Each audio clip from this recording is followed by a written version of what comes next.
Today I'm going to be sharing with you guys the curriculum choices for my oldest son, who happens to be going into 6th grade.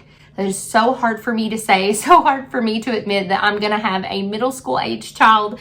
I feel like he should still be so little, but he's not. I know you mamas feel me, but I'm gonna share with you today what the choices are for his 6th grade year.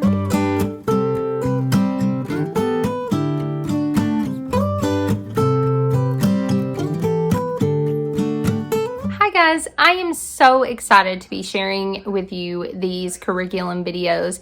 I hope that you enjoy them and I hope that they are helpful. But I do want to put out a little bit of a disclaimer and say that the whole purpose of these videos is to be a help, to show you a little more inside these curriculums, just in case you are interested in any of these, and it is for informational purposes. If you have not picked your curriculum choices, this is not meant to overwhelm you. This is meant to be here as a resource in your search or in your decision-making process. So I hope that these videos are helpful for you guys, and I will see you guys throughout this week on Curriculum Week.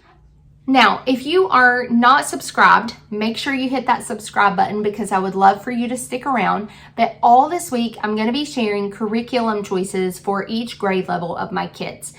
Now, when you are watching this video, I have actually already released our family subjects video. So I'm not going to be sharing anything about writing, history, science, any of those subjects that we do as a family. I will not be sharing in this video, but if you're interested in that, I will link it down below, so make sure to check that out. Okay, so let's start with the more independent top subjects. This is the Evan Moore Building Spelling Skills. While his language arts that I'm getting ready to share with you in a second covers spelling, I have not found it adequate enough for him because spelling is something that he does struggle in. So he really excels when you do a very traditional approach to spelling, where you introduce a list of spelling words for the week, and then he does some activities to reinforce it throughout the week, and then just your traditional spelling quiz at the end of the week. That seems to work better for him and actually all of my children. So we are going to be using the Building Spelling Skills next year. This is actually the first time we've ever used this specific one, and it looks really great on the inside. Now, if any of these things seem appealing to you and you would like to see inside, make sure to put that down in the comments down below, and maybe I can do a flip through or something. Now, for his language arts, this year, a little ways into the school year actually, we switched him to the Good and the Beautiful for language arts. Now, he really loves reading. He's great at language arts, but he is going to be doing level 5 next year for 6th grade. The Good and the Beautiful is set up in a more advanced format. So level 5 does not necessarily mean 5th grade. So this has worked, like I said, really well for him. I'm really excited about using this. He's got, of course, the course book, but then it also comes with the course companion guide, and it has the shared reader as well as the personal reader. And then it comes with the geography and grammar cards. And this is something I'm really excited about this year, is for the level 4 in the Good and the Beautiful is set up to be basically independent.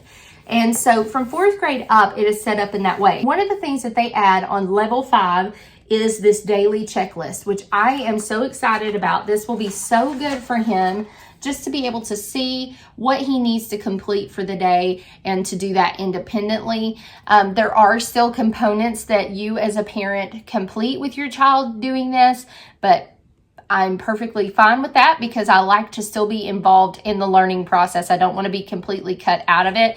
So I'm really excited about him moving into this. Now, along with that, I really wanted to add some actual book studies. And so for him, I'm really excited to try these book studies from Progeny Press. Now, these are study guide booklets where the format of these, from what I have read and understand about them, is your child will read the book the first time through. So I chose Roll of Thunder, Hear My Cry, because this matches up with some of what we're studying in history this year. So you read the book first, and then he goes back through section by section outlined in the study guide here to complete the work. So he kind of reads back through it slowly as he is completing his study guide. Now, these are written from a Christian perspective. So what's really cool about this is even when it talks about difficult things in certain books, it also relates that to biblical worldviews on that. So I think that I'm really going to love these. I think this will be really good for him just to start moving into that more middle schoolish kind of mentality with next year. So taking on just a little bit more course load. And so this is the first one I chose for him. The second one I chose for him is a little bit under his level. It's 3rd through 5th grade. It's a shorter one. This is probably what I will have him start with. It's Stone Fox. So he will complete this one first, and when he's done with this, I'll have him move on to this. Now, it may be that he only does 2 in a year, spread out across the school year, or it could be that we end up adding more once he finishes these. But I wanted to get 2 to start with just to see how it goes, if we like it, if it's a good fit, all of those things. Now, a couple of other books that I do have assigned for him this year is of course, I encourage him to read different books on his own, but a couple that I want him to read. This one is a book I remember reading when I was in 5th or 6th grade. I can't remember, but it's called Letters from Rifka. And so this book is incredible. So basically, Rifka and her family have fled from Russia due to the brutal treatment of Jews during the time when this takes place. And it talks about her immigration to America. It's an incredible book. It's not very long. And so I think that will be a good fit and tie in to what we're learning in history as well for next year. The other one is Out of the Dust. This is a book that I have had on our to read list for a while. So we may even end up doing this as a read aloud, but for sure he will be reading it unless we do it as a read aloud. Regardless, it's going to be read by somebody, right? So Out of the Dust is a book that takes place during the Great Depression, during the Dust Bowl. And so I think this will be really good too. Now, the last subject I'm going to talk about is actually math. So we do 2 things for math. I actually don't have it with me right now. I have the level that he's moving into, but we have loved using Saxon math. So he was completing 5-4, Saxon 5-4 this year. So next year he will be moving into 6-5. Now, we do already have that curriculum, but I don't have it in hand because some friends of ours actually borrowed it for this school year for their child that unexpectedly is being homeschooled because of the pandemic. So when we get that back at the end of the year, that's what we will start this summer. So Saxon 6-5 is what he will be doing for math.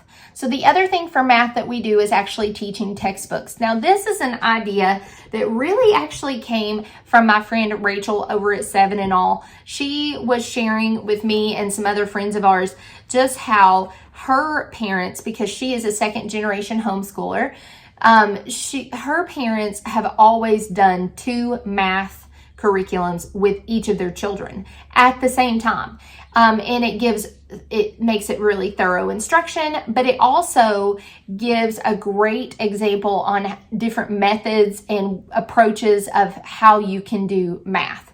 So we've adopted that mentality and that practice this year by using teaching textbooks alongside Saxon, and it has been really good. So teaching textbooks makes math feel a lot more fun, but it's also an excellent way to reinforce and learn different math skills and methods for math. So we will be continuing that next year. We will do 3 lessons a week of Saxon and 2 lessons a week of teaching textbooks in continuation next year, just like we've done this year. So that is what we have planned for my oldest son. Like I said, if you want to see writing, history, science, those kinds of subjects that we do as a family, make sure to head over to the link that's down below, and I will see you guys on future videos. Thanks so much.